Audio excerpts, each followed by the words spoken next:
दुनिया के अंदर में एक अजीब सा माहौल, कन्फ्लिक्ट का माहौल पैदा हो रहा है। अगर हमें उस माहौल का मुकाबला करना है तो सबसे बड़ी ज़रूरत है कि हमें अपने देश के अंदर, अपने घर के अंदर, अपनी चीज़ों के लिए इस चीज़ को कि हम उसे महफूज रखें, हमारी एकता और एकजुटता जो है बरकरार रहे, हम एक सशक्त मुल्क की तरह आगे बढ़ें। पिछले चंद सालों में जिस तरह से और जिस रफ्तार से देश तरक्की कर रहा है और इस रफ्तार से जो तरक्की है इसका जो लाभ होगा वो हर मजहब का, हर धर्म का, हर हिंदुस्तानी को उससे लाभ होगा, उससे फायदा होगा। लेकिन कई अनासर, कई फोर्सेस इस तरह की भी एक नेगेटिविज्म का एक माहौल बनाने की कोशिश करते हैं जिससे देश की प्रगति में बाधा पड़ती है, रुकावटें पड़ती हैं। चंद लोग जो धर्म के नाम पर या किसी और विचारधारा के नाम पर हिंसा का, दो लोगों के अंदर वैमनस्य पैदा करने का, लोगों के अंदर में कॉन्फ्लिक्ट क्रिएट करने का प्रयत्न करते हैं, उसका प्रभाव पूरे देश पर होता है, देश के अंदर भी होता है और देश के बाहर भी होता है।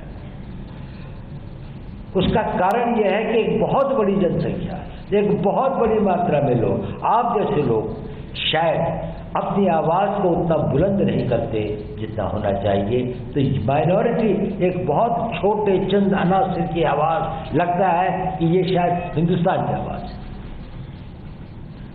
और अगर हमें इसका मुकाबला करना है तो जैसे कि शाहजादा नशीर साहब ने बिल्कुल दुरुस्त फरमाया कि हम लोगों को एक मूक स्पेक्टेटर की तरह, एक चुपचाप सहने वाले स्पेक्टेटर की तरह न होकर ज़मीन पर काम करना पड़ेगा, अपनी आवाज़ को बुलंद करना पड़ेगा, अपने आप को संगठित करना पड़ेगा और अपने अंदर अगर कुछ गलतफहमियां हैं तो उनको दूर करना पड़ेगा।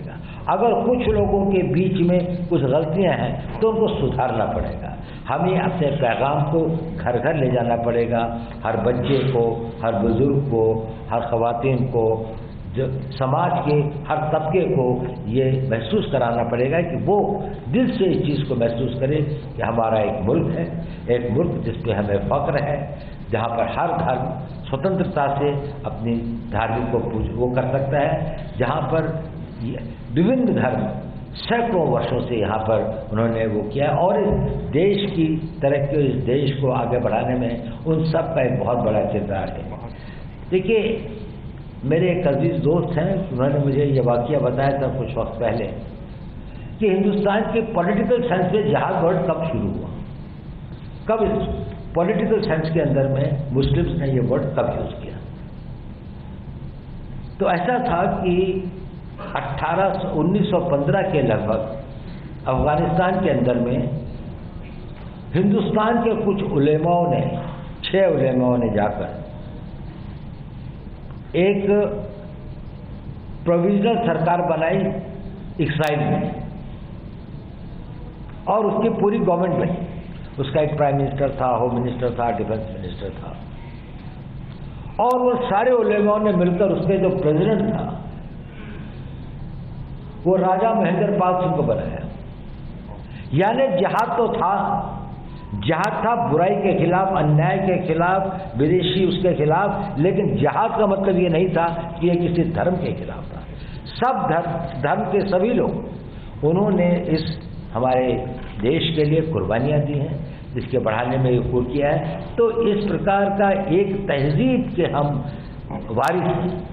हमें फ़ख्र है अपने उन बुज़ुर्गों पर जिन्होंने कि हमें एक इस प्रकार की सोच, एक इस प्रकार की हिस्ट्री, एक इस प्रकार का वो दिया है जिसको कुछ लोग गलतफहमियाँ पैदा करने की कोशिश करते हैं। अब इस माहौल को सही करने की जिम्मेदारी तो हम सब की है, लेकिन हम जब भी किसी काम को करते हैं तो इसके लिए 2 चीज़ों की ज़रूरत होती है। एक तो हमारी नीयत और इरादे की ज़रूरत होती है और एक हमारी काबिलियत की ज़रूरत होती है। आपके पास में वो कैपेसिटी भी होनी चाहिए और वो इंटेंशन भी होना चाहिए।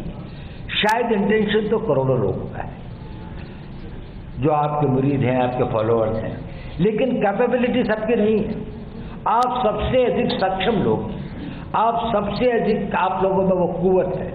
और ये आज से नहीं, सैकड़ों सालों से हमारे धर्म गुरुओं ने, हमारे संतों ने, सूफी संतों की एक इतनी बड़ी ट्रेडिशन है सूफीज़म की इस देश के अंदर में, जो शायद दुनिया के इस्लामिक वर्ल्ड के अंदर में इतनी बड़ी और इतना कंट्रीब्यूशन इंटेलेक्चुअल, चाहे दीनी तरीके से देखें, मजहबी तरीके से देखें, इंटेलेक्चुअल तरीके से देखें, जितनी बड़ी उनकी कंट्रीब्यूशन हिंदुस्तान में रही है। इसलिए आपकी जिम्मेदारियां बहुत बढ़ जाती हैं। आप परमिट नहीं कर सकते।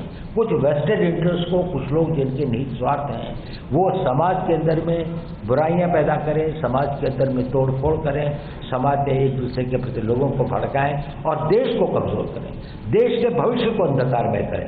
हम आज की लड़ाई अपने लिए कम लड़ रहे हैं, हमारी आने वाली नस्लों के लिए ज़्यादा लड़ रहे हैं। हम उनको कैसा हिंदुस्तान देके जाएंगे? हमने एक हिंदुस्तान विकसित किया है जो सोशली, कल्चरली, सिविलाइजेशनली बहुत अजीम था। चाहे वहाँ पर हो सकता है कि कभी अंग्रेज़ों का ये था, लेकिन सिविलाइजेशनली और ये देश हमेशा एक बड़ी आज़ाद सोच का देश रहा है और बड़ी इसके अंदर में एक इज्जत थी और एक वो रही है। हमें इसको बरकरार ही नहीं करना है, इसको आगे बढ़ाना है, इसको और मजबूत करना है। और आप सब लोग, आप लोगों के हज़ारों और लाखों की तादाद में मुरीद हैं, आप लोगों को मानने वाले, आप लोगों के ऊपर भरोसा करने वाले, जिनकी आप रहनुमाई कर सकते हैं। आपने वो काबिलियत दी है और आपका इंटेंशन भी बहुत वो है।